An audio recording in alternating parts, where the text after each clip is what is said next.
Yeah, dry freights are taking a little bit of a dip. If you've noticed it, you're not wrong. The dry freight spot market rates are quietly slipping a little bit around the country.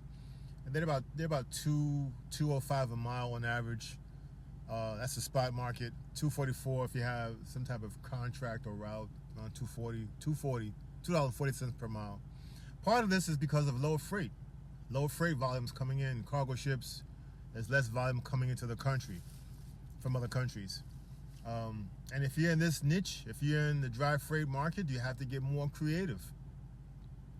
You gotta look at your company and find a way to tweak that with creativity, right?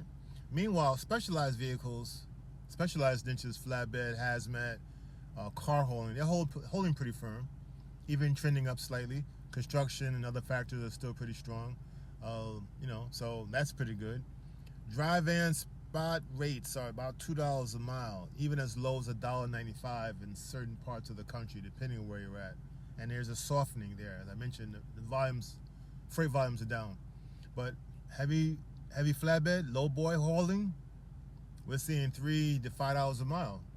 That's for heavy machinery, heavy equipment, cranes, earth movers.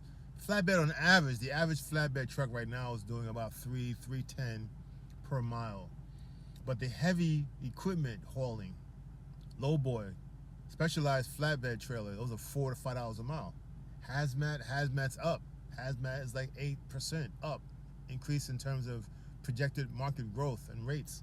You got oil and chemical industries that are driving that market up on a hazmat. So overall, the market is okay. Still pretty solid. Specialization is where the money's at. If you're in a dry freight lane and you feel like you're not making as much, maybe it's time to shift into something more high value. High value specialty freight where there's still large scale stability and the rates are healthy, still healthy. Drop a fire emoji if you're ready to explore. Drop a fire emoji in the comments if you're ready to explore car hauling and flatbed or hazmat. Because the idea is specialty pays. The difference between a family practitioner, medical doctor, and a brain surgeon makes more.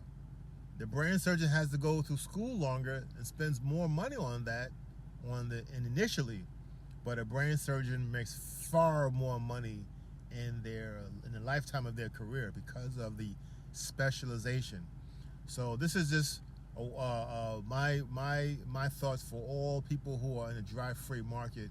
Try to trend yourself towards becoming more of a specialized freight carrier if you want to keep your profit margins higher in the foreseeable future.